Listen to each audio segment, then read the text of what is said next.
Pode se sentar, por favor. Pode acender a luz para mim? Obrigado.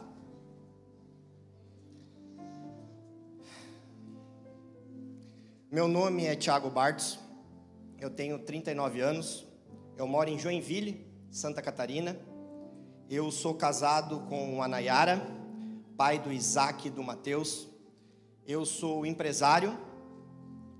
Deus me chamou há 2 anos para um ministério evangelístico. Hoje eu tenho viajado pelo Brasil, contando a minha história e um testemunho. Porque eu digo que testemunho não são as histórias bonitas que a gente vive, as curas, os milagres. Testemunho é aquilo que a gente se torna depois dessas histórias bonitas. Eu creio que se eu perguntar para cada um de vocês aqui, vocês vão ter uma história bonita para me contar. Mas o testemunho é aquilo que vocês se tornaram depois dessas histórias bonitas. Então, Deus tem me levado em muitos lugares, contando essas histórias. Eu nasci com câncer. Com 1 ano de idade, a minha família descobriu que eu tinha câncer. Um câncer chamado neuroblastoma, no reto peritônio. O peritônio é a maior membrana do nosso corpo. Ele reveste, ele protege e organiza todos os nossos órgãos. E eu fiquei nesse processo contra o câncer de 1 até 4 anos. Eu fiz inúmeras cirurgias, são mais de 8. Eu tirei um rim, 1/3 do intestino, adquiri hepatite C, porque naquela época não tinha esse controle, isso era 1983. E esse processo, eu não tenho lembranças dele, mas o meu pai, a minha mãe tem. Eu digo que eu tenho o melhor pai do mundo no céu e o melhor pai do mundo na terra. O meu pai, ele tirou esses 3 anos só para cuidar de mim. Eu tenho 2 irmãos mais velhos, que a minha mãe acabou tendo que cuidar deles pela necessidade de amamentação, e o princípio da vida das crianças, a mãe é mais necessária. E meu pai enfrentou todo esse processo comigo. E com 4 anos de idade, eu aprendi a andar. Eu fui curado e comecei a ter uma vida normal, de uma criança normal. Então eu tive uma infância muito boa. Eu não vou aqui contar histórias tristes ou algo assim, porque o meu pai sempre foi de classe média alta. Ele era funcionário público federal, hoje ele é aposentado. Então vocês imaginam, uma criança que sofreu tudo aquilo, o pai tentava literalmente dar tudo, não só o que eu necessitava, mas o que eu queria. Então a minha infância, ela foi incrível. Com 18 anos, eu montei uma empresa. E eu fiquei rico. Mas eu fiquei muito rico de verdade. Para vocês terem uma ideia, sabe aquela história de estar no lugar certo, conhecer pessoas certas? Então, eu alugava aeronaves, enchia de amigos, íamos para outro país jogar cassino, bebida, festa. Isso durava muitos dias. E sabe aquela história que o dinheiro pode tudo, o dinheiro compra tudo? Eu me tornei essa pessoa. Eu me tornei arrogante, desprezível. Eu usava, você quer reconhecer um arrogante? Você olha se ele não usa muito a primeira pessoa do singular. Eu posso, eu tenho, eu faço, eu sou, eu consigo. Eu era essa pessoa. Mas eu era bom, eu ajudava os outros. Só que a minha ajuda, ela era intencional para me elevar, para mostrar como eu era bom. E esse processo durou por um tempo. Eu era tão arrogante que eu dizia que se Deus existisse, Ele me copiava. Uau! Dá vontade de chorar, né? Não de rir. Mas eu era essa pessoa. Eu sempre tive o coração bom. Quantas vezes a gente escuta, mas ele é tão bom, ele tem um coração tão bom, ele ajuda tantas pessoas. E eu brinco que um determinado dia, Deus lá de cima olhou para mim, analisou e disse: sabe de nada, inocente. E no estalar de dedos, eu dormi rico e acordei pobre. E eu não acordei pobre só porque eu não tinha dinheiro, pastor. Eu acordei pobre porque no espaço de 2 a 3 meses eu devia mais de 11 milhões de reais. Isso em 2006. Hoje nós estamos falando em aproximadamente 70, 80 milhões. Aos olhos humanos, um menino dessa idade, 19, 20 anos, é uma dívida impagável. Só que a minha arrogância, o meu nariz empinado, Aquela situação de não querer mostrar para ninguém o que eu estava passando, de não pedir ajuda, porque nós homens somos assim. A gente tem a parte, eu não vou dizer que eu estou com problema, eu não vou pedir ajuda, imagina. Então começou o famoso processo. Só que esse processo não mexia nada em mim. Eu sempre achava que a minha capacidade de eu conseguiria. Eu daria um jeito. Só que as coisas foram afundando. Até que um dia eu fui convidado para visitar um casal de amigos meus, no interior do Paraná, aonde eu morei por 10 anos, em Cascavel. Inclusive, eu estou olhando aqui a cara do rapazinho que eu conheço aqui. Tudo bem, Bruno? Como você está? Pode me desmentir, então, se eu contar alguma mentira aqui. E eu fui para Cascavel, a cidade do qual aquele rapaz também morava e nasceu, e ele é meu amigo há muitos anos, a gente não se via. Que bom te ver. E eu fui para Cascavel, Pedro e Arley me convidaram para ir para lá. Só que eles não sabiam o que eu estava passando.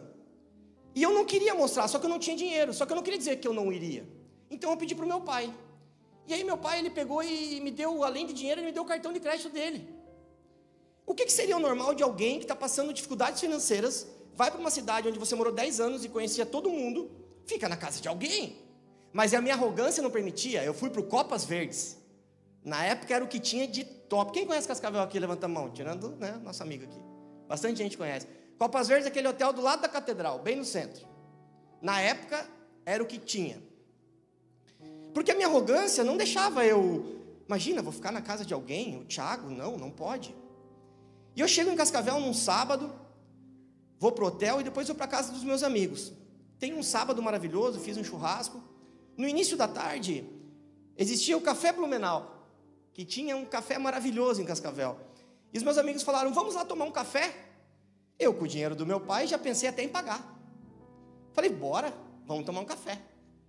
Só que quando a gente saiu de casa, a esposa do meu amigo falou assim, antes, vamos passar na casa de um amigo da minha mãe, eu preciso entregar um envelope. Ela tinha um envelope nas mãos. Eu falei, estou de carona. E a gente foi para um bairro de Cascavel muito simples. Muito simples. E a gente chegou na frente de uma casa, era como posso dizer, um casebre, uma casa muito simples, em meio a uma favela. E nós estacionamos. E aí a esposa do meu amigo virou para nós e falou, é rapidinho. Até uma dúvida que eu tenho, por que o rapidinho da mulher é tão diferente do nosso, pastor? Vocês dão risada, né? Os homens sofrem. Olha os homens cutucando. E aí passou 10, 20, 30, 40 minutos e nada da minha amiga. A gente decide entrar na casa. Quando a gente entra na casa, ela está sentada num sofá com 5 meninas, uma mulher conversando e tem um homem virado para a porta. De perna cruzada, quando a gente adentra a casa, ele fala assim, que bom que vocês entraram. Eu já estava com muita raiva, pensei dentro de mim, por que não foi lá chamar?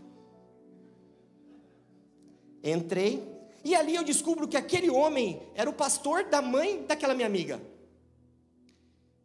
Gente, pense em alguém que odiava crente. Eu pensava que o crente ia olhar para mim e dizer que eu ia para o inferno, que estava tudo errado, tudo não pode. Sabe a religiosidade? Eu pensava que não dava. E aquele homem era pastor, e naquele dia, ele não falou nada de Deus. Ele falou sobre política, alimentação, futebol, família, nada. Eu literalmente me apaixonei por aquele homem. Eu falei, caraca, top. Gostei dele, não falou que eu vou para o inferno. Não revelou que eu estou quebrado. Brincadeira, não pensei isso. Quando eu estava saindo na porta, ele fez uma coisa. É Tiago o seu nome, né? Eu falei, sim. Se você não tiver nada para fazer à noite, vem no culto. Ali na casa dele, numa salinha de 20 metros quadrados, era o culto. Cabia sei lá quantas pessoas. Como eu tinha gostado muito dele, eu fui educado. Eu falei, claro, pastor, se der eu venho. Mas eu já tinha comprado o ingresso da Biele, que é uma boate Cascavel. Tinha combinado festa, churrasco, encontrar os amigos. Mas eu quis ser educado com ele.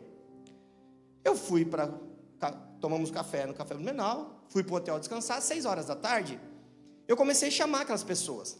Naquela época não tinha WhatsApp, era mensagem de texto ou ligação. E eu liguei e mandei mensagem para todo mundo. E ninguém me respondeu. Eu me vi em uma cidade onde eu morei 10 anos, que eu conhecia a cidade inteira, e ninguém me respondia. E veio uma voz: se você não tiver nada para fazer, vem no culto. E eu fui, pastor. Peguei um mototáxi. Cascavel tinha muito, né, Bruno? Mototáxi. 40 graus. Aquele capacete suado. Sangue do cordeiro. Fui. Cheguei lá. Lugarzinho pequeno. Ele tinha um móvel desse, só que era de madeira. Era fechado. Ele estava de joelho. E quando a gente está num lugar que a gente não quer estar, senta onde? Perto da porta. Sentei no fundo, na entrada. Ele me viu, ele estava atrás do móvel, me cumprimentou com a cabeça e começou o culto. Com uns 5, 10 minutos de culto, eu comecei a... Era o celular vibrando, gente. Vocês pensaram o quê? Era o pessoal retornando as ligações e as mensagens. Só que eu estava decidido a ficar ali. E eu fiquei. Aquele culto durou mais ou menos 1 hora. E aí, ao final, ele falou assim: fechem os seus olhos, que eu vou orar por vocês. Eu, muito curioso, fechei um e deixei outro aberto. Eu queria ver o que ia acontecer, irmãos, estava curioso. E aí, de repente, ele começa a orar pelas pessoas. Num momento de bobeira, ele sumiu.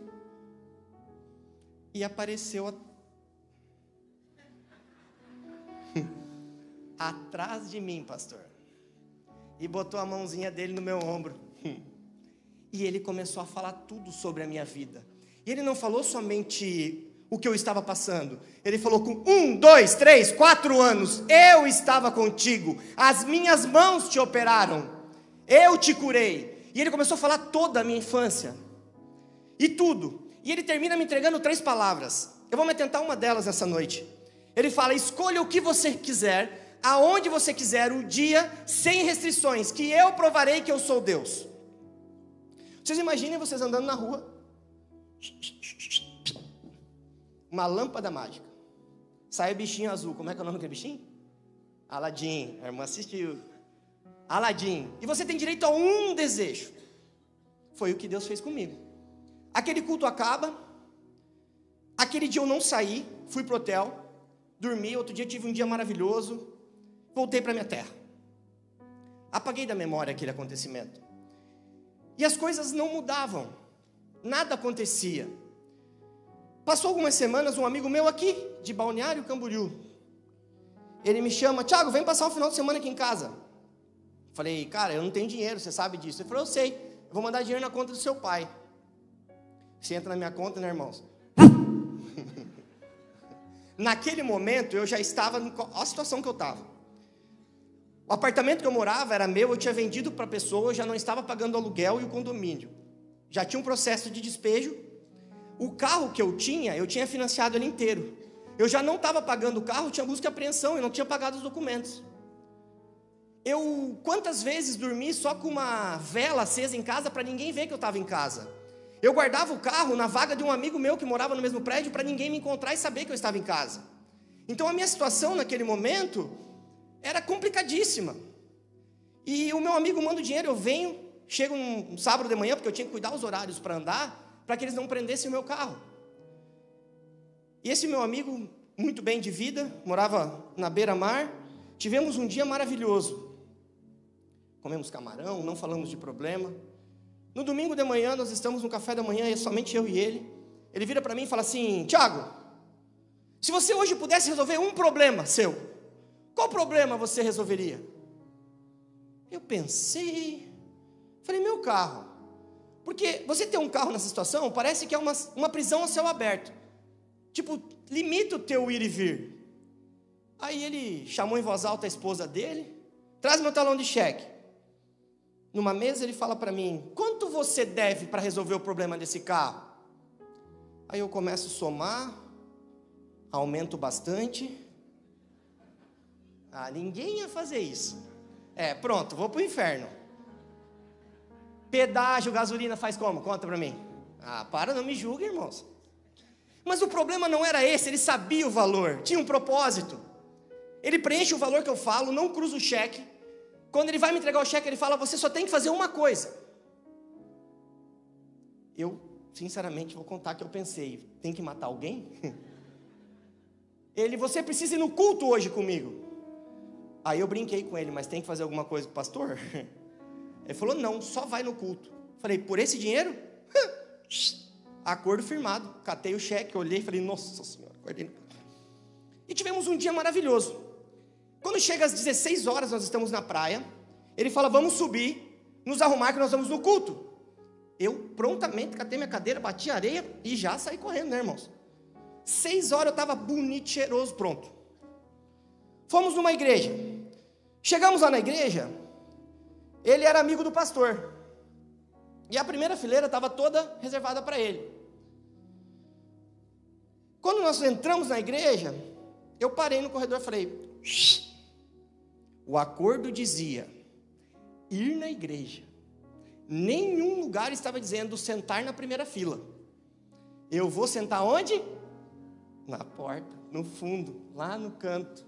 Só que eu cometi um erro aquele dia. Eu vim de vermelho.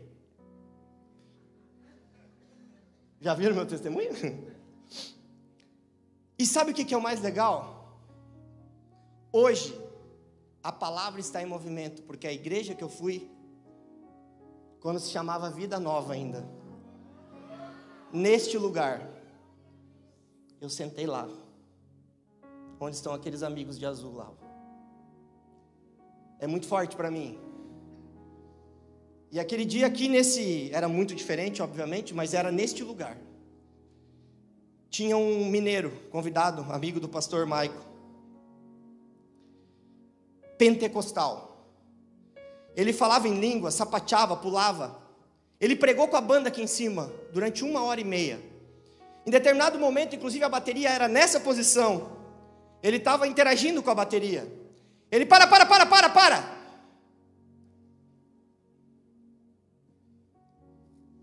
Você, aí no fundo, levanta. O que eu fiz? Já meti aqui, né? Cutuquei a tia que estava do meu lado. Ele, não, você, de vermelho. Irmãos, eu olhei em volta, 30 metros quadrados, só tinha gente de preto, branco e cinza. E aquele homem falou tudo que o homem de Cascavel falou. Falou toda a minha infância. Só que naquela noite ele fez algo, que eu quero que vocês peguem essa palavra. Deus conhece você mais do que você mesmo. Você é um covarde. Você não tem coragem de fazer o que eu te falei. Porque você sabe que eu existo. Eu vou provar que você está errado. E ele fica durante 1 minuto me xingando. E deixa eu dizer uma coisa para vocês. 2.000 pessoas aqui, sei lá, na época não tinha tanto espaço. Mas vamos lá, 2.000 pessoas. Quando alguém no fundo levanta, o que vocês fazem? Então tinha 2.000 pessoas me olhando. O sangue do cordeiro. E um bichinho desse tamanho gritando comigo. Eu não era crente não, gente. Você sabe que eu era meio ruim quando era meio novo. Fechei a mão, falei,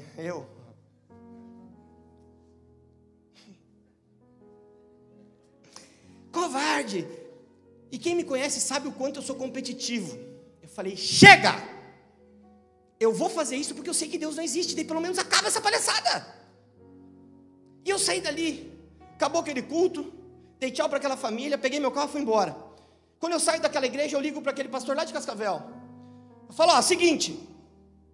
Eu não aguento mais. Hoje eu fiz um pedido. Porque eu sei que nada vai acontecer. E aí ali eu vi que o pedido não foi muito bom. Ele, o que você pediu? Eu falei, eu pedi que o telefone tocasse na minha casa. Ele falou, o quê? Eu pedi que o telefone tocasse 3 vezes na minha casa, determinado dia, determinada hora, e parasse de tocar. Ele fez isso. Ficou em silêncio. Só que quando ele voltou pro telefone, ele voltou rindo. Não, bom pedido. Bom, ótimo. Falei, e agora, o que eu tenho que fazer? Você tem que orar. Falei, tá bom, eu vou orar. Como é que ora? Você fala com Deus, como você está falando comigo, até o dia do propósito que você fez. Falei, tá bom. Peguei a estrada, cheguei em casa mais tarde, chego no meu quarto. É o seguinte, eu fiz um acordo, eu fiz agora um propósito. Eu sei que você não existe, eu sei que nada vai acontecer, mas eu tenho que falar com você todos os dias, mesmo que nada aconteça. Amém. Pentecostal, irmãos. Pastor, me ajuda, não fica rindo assim. Estou tentando ser sério aqui, passar uma verdade. E aí, passou aquela semana, isso foi no domingo, o propósito era para o outro sábado. Chegou o dia do sábado, desde a hora que eu acordo, Satanás na minha cabeça. Vai, sai. O que você vai ficar em casa? Nada vai acontecer. Ei, para. E naquele dia, muitos amigos me chamando para sair. Pessoas que eu tinha interesse de sair, me convidando para sair. Quantas vezes Satanás não tentou tirar você geograficamente do lugar onde Deus queria que você estivesse? Quantas vezes Deus tirou você para que o propósito dele não se cumprisse? Não deixe Satanás acabar com a sua identidade. Não deixe o natural sobressair o sobrenatural. Só que eu estava com uma arrogância tão grande de provar que Deus não existia, que eu falei, eu vou ficar, eu não vou sair, e eu vou provar que isso hoje acaba. Chegou o próximo horário, eu, durante o dia, chamei uma moça que limpava a minha casa, tinha pena de mim, limpava de graça. À noite eu fiquei em casa, o horário era 19h20. Quando chegou às 19h20, o telefone fez. Trim! Na mesma hora que o telefone começou a tocar, Satanás veio na minha cabeça. Ei, é aquele pastor de Cascavel, você contou para ele. Ele pegou o horário, está te ligando, atende. Tocou a segunda, eu fui correndo, quando eu peguei, tocou a terceira. Eu, alô? Alô? Estava mudo. Eu falei, esse pastor acha que eu sou idiota? Ele acha que eu vou acreditar em Deus porque o telefone tocou, sendo que foi ele que me ligou. E fui colocar o telefone na base. Era aqueles Panasonic pretinhos, sabe? Todo mundo teve aquilo na vida sem fio. Quando eu botava na base, ele fazia o quê? Pipi. Eu botei na base, ele não fez pipi. Falei, eita. Na época o que era chique era hack. Hoje é na parede, né? Hack. Puxei o hack. O telefone estava fora da tomada. Naquela noite, a minha arrogância em provar que Deus não existia me levou a encontrá-lo. E eu tive um encontro verdadeiro e genuíno com Deus. Um mês depois, eu estava na igreja de Cascavel, aceitando a Jesus. Mais um mês depois, dentro do mesmo ano, fui batizado com o Espírito Santo. E eu me tornei aqueles crente apaixonado pela palavra. Eu adorava ler as histórias da Bíblia. Só que eu cometi um erro. Alguém aqui é recém-convertido? Um ali, tem mais gente? Ali, tem bastante gente. Por favor, não comecem lendo Apocalipse. Você ri, irmão? Billy Graham falava, eu já li a Bíblia até o final, tudo acaba bem. É quase eu. Eu fui no aniversário, encontrei a mãe de um amigo meu, que é aquelas tia do coque, assembleia, escola dominical. Quando ela me viu, ela muito feliz, nossa, fiquei sabendo que você se converteu, que você aceitou Jesus, já falou em línguas, orou por mim. Aí ela, você está lendo a Bíblia? Falei, tô tia, estou lendo a Bíblia. Ela falou, o que você está lendo? Irmão, a hora que eu falei para ela Apocalipse, a tiazinha do coque, ela fez bem assim, ó. Não! Não é exagero, irmã. Tu não conhece a tia Mary. Eu tô ainda... E ela é baixinha assim. Ela deu um... Eu falei, meu Deus do céu. Não, para. Você não vai mais ler a Bíblia. Eu vou te discipular.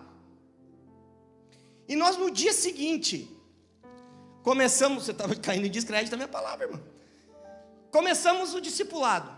Na casa do pai dela. E só um pouquinho, eu vou tirar. Eu estou derretendo com a luz aqui.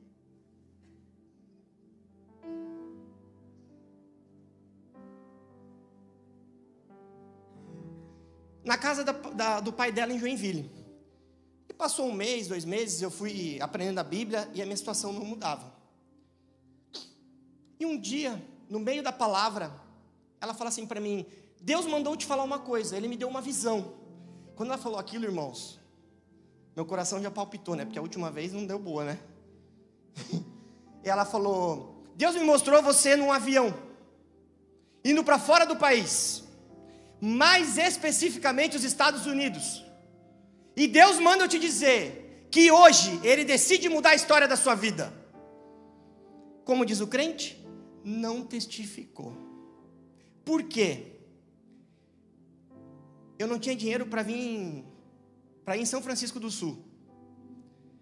Eu tinha um passaporte que estava vencido e eu tinha um visto americano negado. Como que eu ia para os Estados Unidos? E era isso que Satanás queria. Na hora Satanás falou: o quê? Essa palavra é da carne. Não aceita isso. Porque aos olhos humanos era impossível. Mas Deus é o sobrenatural, é aquilo que os nossos olhos limitados não enxergam. Não deixe que Satanás deixe você cair em descrédito com a palavra de Deus. Você pode não estar enxergando os planos dele, mas os planos dele são perfeitos. E eu saí dali, fui para casa à noite, o pastor lá de Cascavel me liga: ô Tiago, eu tive um sonho com você. Eu falei: o sangue de Jesus. Eu falei: o que você sonhou, pastor? Eu sonhei que você estava dentro de um avião, e você estava indo para fora do país, e era para os Estados Unidos, e Deus manda eu te dizer que Ele decidiu mudar a história da sua vida. Aí eu tive que acreditar, né, irmãos? Falei: Deus, eu não sei como vai ser a parada aí, mas 2 profetas, um de cada lugar do Brasil, falando troço igual, agora eu recebi. Eu comecei a orar. Passou 7 dias, toca meu telefone: alô? Tudo bem? Você é o Tiago? Eu falei: sou. Você trabalha no comércio exterior? Trabalho. É o seguinte, eu trabalho em montar e desmontar máquinas, linha de desmontagem. E eu fui contratado por uma empresa para ir viajar, desmontar uma máquina, trazer para o Brasil e montar ela aqui no Brasil. Só que eu só sei montar e desmontar. Eu não sei fazer o trâmite. Me indicaram você e você vai fazer o projeto para mim.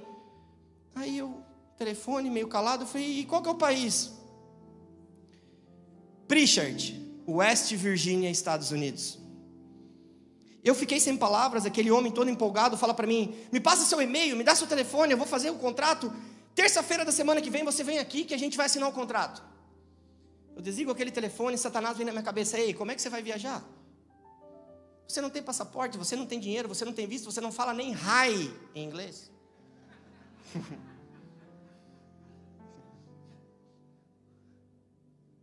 Eu passei a semana inteira estudando como eu ia dizer para o cara que eu não ia aceitar. Chega no dia, eu estava chegando na empresa, tem um sinaleiro, o Espírito Santo fala no meu coração: você tem uma palavra. Eu chego na frente daquele homem e quero ser sincero com ele. Eu falo: eu não posso aceitar. O nome dele era Vanderlei. Vanderlei, eu não posso aceitar. Eu contei toda a minha história, eu não tenho dinheiro, eu não sei falar inglês, eu não tenho passaporte, o meu visto é negado. E falei tudo para ele, tentando ser sincero com ele. Ele bem assim: ele não era crente.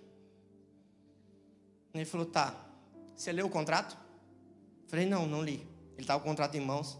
Ele falou: Tiago, o problema não é dinheiro, porque na assinatura do contrato você recebe 50% adiantado. Todas as passagens aéreas, acomodações, alimentação, tudo é por nossa conta. Você vai viajar comigo. Eu falei: quanto tempo para a viagem? Ele falou: 27 dias. Eu falei: não tem como eu pegar um passaporte, visto 27 dias. Ele falou: você vai conseguir, assina aqui. Eu falei: não vou assinar. Ele falou: assina aqui. Eu falei: não vou assinar. Assina aqui. Eu falei: calma. Brutalidade também não. Eu falei: tá bom, mas você não me manda o dinheiro, que eu vou resolver as coisas e te aviso. Eu assinei, saí dali, Satanás me pressionando. Eu ligo para o meu pai: pai, o meu pai tinha bom relacionamento, conhecia de lei. Falei: pai, eu precisava de um passaporte rápido. Existe isso? Existe um passaporte de emergência? Resumo da ópera: no outro dia à tarde eu estava com o passaporte em mãos, só que faltava o visto. E no outro dia eu fui jogar futebol com uns amigos meus da igreja, lá de Joinville na época. E um amigo, eu sempre fui muito engraçado e tal, e eu estava meio cabreiro aquele dia. E aí ele pegou para mim e falou assim: o que está acontecendo? Eu falei: cara, sabe quando um negócio está na sua mão e está escorrendo pela sua mão? E você, quando mais você pega, mais esmaga e sai. É a oportunidade que eu estou recebendo e eu não estou conseguindo executar. Ele falou: o que é? Eu contei a história. Ele virou para mim: quantos dias falta para a viagem? Naquele dia já era 26. 26 dias. Ele olhou para mim e falou assim: você não vai. Satanás.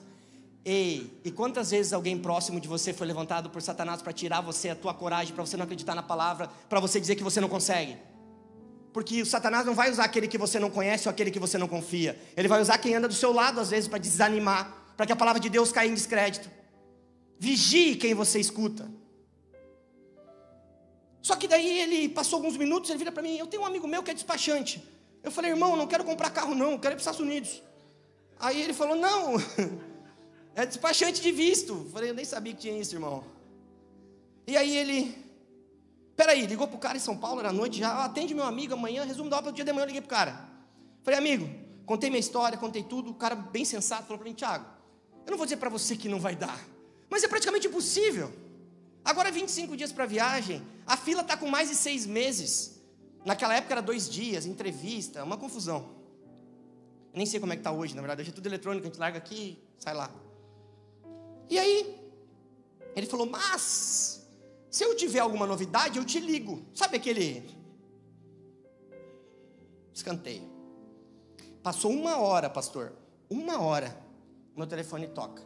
Alô? Thiago, é o seguinte, eu preciso que amanhã de manhã, às 10 da manhã, você esteja aqui no consulado para entregar os documentos. E no outro dia vai ser a sua entrevista. Eu, tá. Não tinha dinheiro, irmãos. Pai, meu pai parece Banco do Brasil, né? Pai, mas hoje eu consigo honrar a vida dele, graças a Deus. E aí, pai, eu preciso ir para São Paulo amanhã e tal. Ele, não, vamos comprar uma passagem aérea. Eu falei, não, pai, porque eu preciso juntar todos os documentos e o horário do avião não daria, tem que ser de ônibus. Resumido, outro dia de manhã estava eu na fila, quilométrica naquela época era, entrei, entreguei o envelope, não faz nada e vai embora. No outro dia, estou eu lá no consulado, entro, lá dentro tinha 3 cabines abertas. 2 homens e uma mulher. Todos que iam com os homens saíam sorrindo. Todos que iam com a mulher saía chorando. Eu comecei a orar, pai, me coloca com os homens, pai, para o teu propósito se cumprir, Jesus. Chegou minha vez. Eu fui com quem, pastor? É óbvio. Chego na frente da mulher, a mulher não olha nem na minha cara, irmãos. Ela tá, a janelinha aqui, olhando o computador de lado, o meu envelope lacrado, ela não tinha aberto. Quando eu vi aquilo, o Satanás falou para mim, claro, ela vai negar. Ela começa a digitar. Eu até hoje eu tenho curiosidade para saber o que aquela mulher estava pensando. Porque ela ficava digitando assim, ó. Eu não sei se ela tinha um tique nervoso, mas era tudo negativo. E o Espírito Santo falando para mim, você tem uma palavra. Eu sei que aquela mulher termina de digitar, aperta o enter, tá, pega meu passaporte, coloca na frente dela, procura um carimbo, fecha, põe no lado, pega um papel, meu envelope, passa pela janelinha e fala, tenha uma boa viagem para os Estados Unidos. Naquela época, ou era pelo correio, ou você retirava. Eu tinha medo de extravio, eu pedi para retirar. Eu retirei o meu passaporte com visto 1 dia antes do embarque para os Estados Unidos. Estou eu, Guarulhos, American Airlines, coisa chique. Aquela fila que eu não sei como é que cabe tudo aquilo dentro do avião. E a fila vai. E quando você vai se aproximando, vem uma mulher, naquela época vinha pelo menos, conferir os documentos. E naquela época era a vacina da febre amarela, não era o Covid. Aí ela olhava visto, febre amarela. Chegou lá, seu nome, eu falei, Thiago. Entreguei os papéis para ela, ela olhou o papel, olhou para mim, olhou o papel, olhou para mim, olhou o papel, olhou para mim e falou, senhor Thiago, eu falei, ai, o sangue de Jesus. Qual que é a sua bagagem? Só essa? Eu falei, sim, essa mala. Pegou minha mala, me acompanhe, por favor. Eu falei, o sangue de Jesus, o que eu fiz? E fui andando naquele aeroporto, de repente, eu paro assim, uma placa, brilhosa, piscando. Classe executiva. Porque quando Deus quer fazer, Ele não faz de qualquer jeito. Ele não faz migalhas, Ele faz por inteiro. E eu cheguei lá, com medo desgracento. Falei, moça, é comigo mesmo? Eu tava gostando, mas eu tava com medo. E já veio uma moça, o senhor quer um suco? Falei, tem que pagar? Não. Peguei o suco, pastor, tomei o suquinho. E tal, e seu Thiago pra lá, e seu Thiago pra cá. Eu falei, se descobre que não sou eu. E eu repreendendo, né? Mas era bom, botaram eu num carrinho, levaram eu pra uma sala, falaram, seu Thiago, tudo isso aqui o senhor pode comer. Nem fome eu tava, mas por curiosidade comi tudo. O senhor nem se preocupe com o horário que a gente vem buscar o senhor. Eu falei, meu Deus. Passa um tempo, entro na aeronave, chego na minha poltrona, uma poltrona desse tamanho. Falei, mas vai mais alguém comigo? Sentei, um silêncio, veio de novo suco, champanhe, não sei o quê, peguei um suquinho, e estou ali glorificando a Deus. De repente, aquele lugar de paz se torna um lugar problemático. Gritos, briga. Falei, eita. Olhei para trás, um homem grande, discutindo com uma aeromoça. Escuta, ele não falava muito bem português, ele tentava se expressar e não conseguia. Resumidamente, tinham vendido a passagem dele errado, e ele teria que ir na classe econômica, só que ele era grandão, e o voo longo. E ele tentava explicar para a mulher que não dava, e dava, e não dava, e não dava. E nisso, dentro do meu coração, eu falei, caraca, eu estar aqui já é um milagre. Para mim não vai mudar nada se eu vou no bagageiro, se eu vou com o piloto. Levantei, falei, eu posso resolver isso aí. Eu vou lá atrás. Só que me coloquem no corredor, porque eu tenho só um rim, e eu vou muito ao banheiro, para não atrapalhar as pessoas, ter que ficar passando, me bota no corredor que eu vou lá atrás. Aquele homem vira para mim, tenta falar para mim em português. O que é isso? Por que ele está fazendo isso? Aí eu viro para ele e falo, o senhor não sabe de onde eu venho? O senhor não sabe o milagre que já é eu estar aqui? Ele olha bem na minha cara, não fala nem obrigado e senta. Mas eu não estava fazendo aquilo por ele, eu estava fazendo isso por ele. E eu vou lá para trás, sento, boto minha bagagem. Vem a aeromoça, primeira vez. Seu Thiago, a gente vai servir a comida da classe executiva para você. Eu falei, não, tá top, deixa eu aqui. Sentei. Naquele momento eu já era um ET dentro daquele avião. Todo mundo me olhava e falava assim. E eu tô ali quietinho, vem a moça de novo. Seu Thiago, eu falei com o comandante falou que vai dar um voucher, um vale, viagem para você e para toda a sua família, para você ir para qualquer lugar do mundo na classe executiva, pelo seu ato. Eu falei, moça, não. Bênção não se vende, bênção se dá. Não quero, só me deixa quieto. Ela foi de novo. Eu dei aquela fechada de olho, né, irmãos? Começou a taxiar. Eu caí na bobeira de abrir um olho. Quando eu abro o olho, vem vindo a mulher. Eu fecho o olho e começo a repreender. Pai, eu não quero tacá-la lá fora. Eu não estou com raiva, não quero matar ela. Tira de mim. Só que ela veio gritando. Seu Thiago! Qual que é a sua bagagem? Ah, essa daqui, eu lembro. Venha, pega a minha bagagem. E nisso, eu estou sentado lá ainda, irmãos. E aí eu levanto. O que acontece? Todo mundo olhando, eu... E fui. Quando eu estou indo para a classe executiva, vem passando uma mulher. Eu chego lá, meu lugar está vazio. Sentei, aquele alemão brabo estava do meu lado. Eu chamei a aeromoça, falei, moça, o que aconteceu? Ela, seu Thiago, desculpa, a gente cometeu um erro. Sabe aquela moça que passou ali? Então, ela tinha uma conexão, e ela apresentou a passagem da conexão. Só que a conexão dela é na classe executiva, só que a primeira perna é na econômica, então foi um erro. O senhor me perdoa e tal. Falei, tá bom. Aquele homem tentou conversar comigo, não consegui entender nada. Pousamos. Quando a gente pousa nos Estados Unidos, a gente foi por Chicago. Ele me entrega o cartão de visita dele. E naquele momento eu sou obrigado a contar uma mentirinha gospel. Ele pediu o meu cartão. Mas eu não tinha cartão, irmãos. Não tinha dinheiro para fazer cartão. Eu falei, o cartão... Despachei com a mala. Mas eu mando e-mail para o senhor. Guardei o cartão dele e seguimos a nossa vida. Eu fiquei 40 e poucos dias nos Estados Unidos. Deus começou a prosperar minha vida financeiramente. Começou a melhorar minha vida espiritual. Tudo foi acontecendo. Nesse meio do caminho eu tive altos e baixos, me afastei da igreja, voltei para a igreja. Cometi muitos erros, me arrependi, me transformei. Os anos se passam. Um grupo judeu vem, compra uma empresa minha, eu me torno sócio deles. E alguns anos depois dessa viagem, mais ou menos uns 4, 5 anos, 6 anos depois, a gente participou de um bid. Um bid é uma concorrência digital. Tinham 3 empresas. E o meu sócio que fazia a parte comercial, a esposa dele tinha um problema de saúde e vinha um medicamento uma vez por ano, uma vez por mês, e ele tinha que retirar. E chegou bem no dia que era reunião no interior de São Paulo. Então ele não poderia ir, e o meu outro sócio, que poderia substituir ele, a esposa tinha tomado uma queda, tinha caído, e não poderia ir. Eu acabei indo, e eu que desenvolvi o projeto, então eu sabia apresentar. Então eu fui com todo o quadro jurídico nosso, para lá. Chegamos lá, uma empresa muito grande, multinacional, uma mesa com uns 20 lugares, vários tipos de advogados, língua. Eu já tinha aprendido a falar hi. Faltava uma pessoa sentar, que era o presidente. Aguardamos uns 10, 15 minutos, ele chegou, cumprimentou a todos, sentou no lugar dele.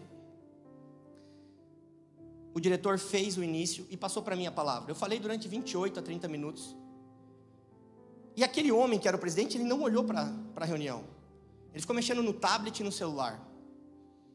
Acabou a minha apresentação, entreguei um envelope. O diretor agradeceu. Antes de encerrar, ele pergunta para o presidente: presidente, o senhor quer fazer alguma colocação? O senhor tem alguma dúvida? Aí ele larga os equipamentos e fala: primeiro, me explica, o que nós estamos fazendo aqui? Aquilo de lá, irmãos, já me... Daí o diretor levantou, muito educado, explicou: trata-se do BID, da importação de suprimentos para a indústria, assim, assim, assado. Entendi. Ele vira para mim e fala: e você? O que você acha disso?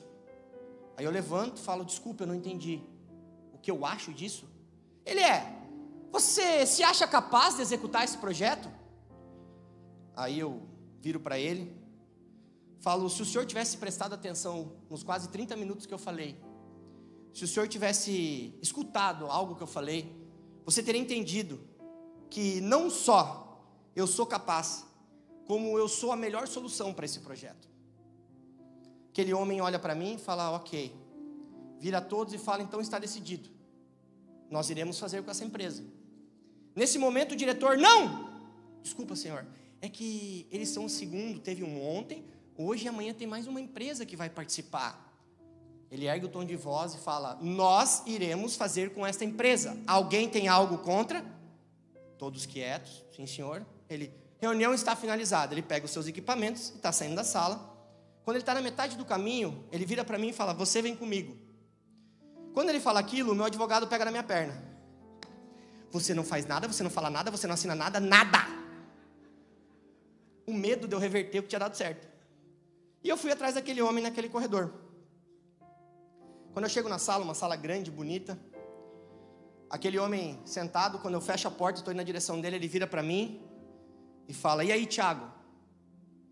Tem ido muito para os Estados Unidos? O presidente daquela empresa era aquele homem que eu cedi o lugar lá no avião, anos atrás. Só que ele tinha aprendido a falar português, tinha colocado o cabelo e o tal do Botox, né, irmãos? Vocês estão rindo? É verdade. E aí, obviamente, quando ele falou, a voz dele remeteu. Ele ainda não falava um português limpo, era um português. E nós ficamos ali durante muito tempo conversando. E na hora que eu estava indo embora, nós estávamos na porta. Ele vira para mim e fala: você não vai perguntar por que eu escolhi você? Aí eu falei: não, senão você pode mudar de ideia. Aí ele, como vocês, ele riu. Ele: pergunte. Aí tá bom. Por que você me escolheu? Ele falou: porque um homem que faz o que você fez por mim, sem querer nada em troca naquele avião, é um homem que jamais mentiria para mim. Então eu tenho certeza que você é a solução para esse projeto. Sabe, irmãos, Deus restituiu minha vida financeira. Deus me deu uma família maravilhosa. Deus restituiu 100 vezes mais o que o diabo me tomou. Hoje eu sou próspero não pela questão de riqueza ou não riqueza. Tem muita gente que confunde dinheiro com prosperidade. Conheço muito rico que não é próspero. A Bíblia diz que não te faltará nada. Ela não diz que te sobrará tudo. A prosperidade é que não te falte nada. Hoje não me falta amor, não me falta cuidado, não me falta família, não me falta saúde. Eu me tornei alguém próspero. E eu fico pensando, será que se eu tivesse aceito aquela comida da classe executiva, ou aquelas passagens, será que o propósito se cumpriria? Porque nem tudo que eu posso eu devo. Nem todos os lugares que antes eu ia, hoje eu devo ir. Nem todas as amizades que eu tinha, hoje eu posso ter. Às vezes a gente quer ficar carregando coisa do passado para o presente, a nova estação não inicia e você não sabe por quê. Porque você está trazendo coisas velhas e querendo colocar no novo. Então eu tive que abrir mão de amizades, eu tive que abrir mão de lugares, eu tive que abrir mão de muita coisa, para que os planos e o propósito de Deus se cumprissem na minha vida. Só que existia ainda uma coisa, que era a hepatite C. A hepatite C, ela me acompanhava. A hepatite C até ontem não tinha cura. Hoje existe um tratamento que não é 100%. Em meio à pandemia, o meu médico falou, a gente precisa te tratar, porque senão você vai ter que fazer um transplante de fígado com 50 anos. E eu tentei, em meio à pandemia, comprar esses medicamentos, só que eles estavam todos focados para o Covid, ninguém estava fabricando. Então passou, e no ano passado, os meus médicos me incomodaram de novo, e eu iniciei o tratamento em outubro do ano passado. O primeiro mês eu fiquei nos Estados Unidos. É um tratamento muito complicado. Não sei se alguém aqui já se tratou de hepatite C, ou conhece alguém que se tratou, alguém que tenha. E você conhece alguém que tem ou se tratou? Se tratou e curou, 100%, glórias a Deus. E eu fiz o tratamento, e ela deve ter te falado, são 3 meses de tratamento, todos os dias, para matar o vírus. Eu, pelo menos, sofri demais, com diarreias, cefaleia, fadiga, todos os dias. E quando acabou o tratamento, eu já tinha uma palavra de cura, então eu tinha certeza que aquela palavra ia se cumprir. Cheguei todo animado com o resultado para minha médica, ela vira para mim e fala assim, não desanima, mas o tratamento não fez efeito. Você entra numa porcentagem de 1% que o remédio não faz efeito. Mas existem outros antivirais que a gente pode iniciar o tratamento de novo, só que a gente tem que esperar de 3 a 4 meses para desmamar, que eles falam, para sair do sangue o remédio. E aquilo, eu não vou dizer para vocês que não me deixou triste, porque a gente é humano. Às vezes a gente quer demonstrar ser um robô, que a gente não tem sentimentos, não tem medo. Ei, medo não é dizer que você não tem fé. Medo é a sua parte humana se mostrando. Então ter medo não é feio. Só que fé é ter certeza do final em meio ao processo. E aí eu fui para a oração. E um dia Deus falou para mim, Espírito Santo no meu coração, você conhece a história de Lázaro? Eu falei, conheço. Você sabia que Lázaro era amigo de Jesus? Eu falei, sabia. E você sabia que Jesus não curou Lázaro? Ele ressuscitou Lázaro. E aquela palavra entrou no meu coração como se, comigo vai ser diferente. Deus quer fazer diferente, Ele vai fazer com 2 tratamentos, eu vou me curar. E eu fiquei contando os dias para aqueles meses passarem, para começar um novo tratamento com outro antiviral. Quando chegou a época de fazer os exames, eu tentei por 3, 4 vezes fazer os exames. E não dava, alguém me ligava, tinha uma reunião. Até que um dia eu falei, eu vou fazer esses exames. Eu fiz e esqueci do resultado. Certo dia eu estava em casa com a minha esposa, a secretária da minha médica mandou uma mensagem, Tiago, saiu o resultado dos seus exames para a gente começar o tratamento? Eu falei, nossa, esqueci. Daí minha esposa falou, você não viu os exames ainda? Eu falei, não. Entrei no aplicativo do laboratório de Joinville, do Gani, e peguei, salvei e fui mandar para ela.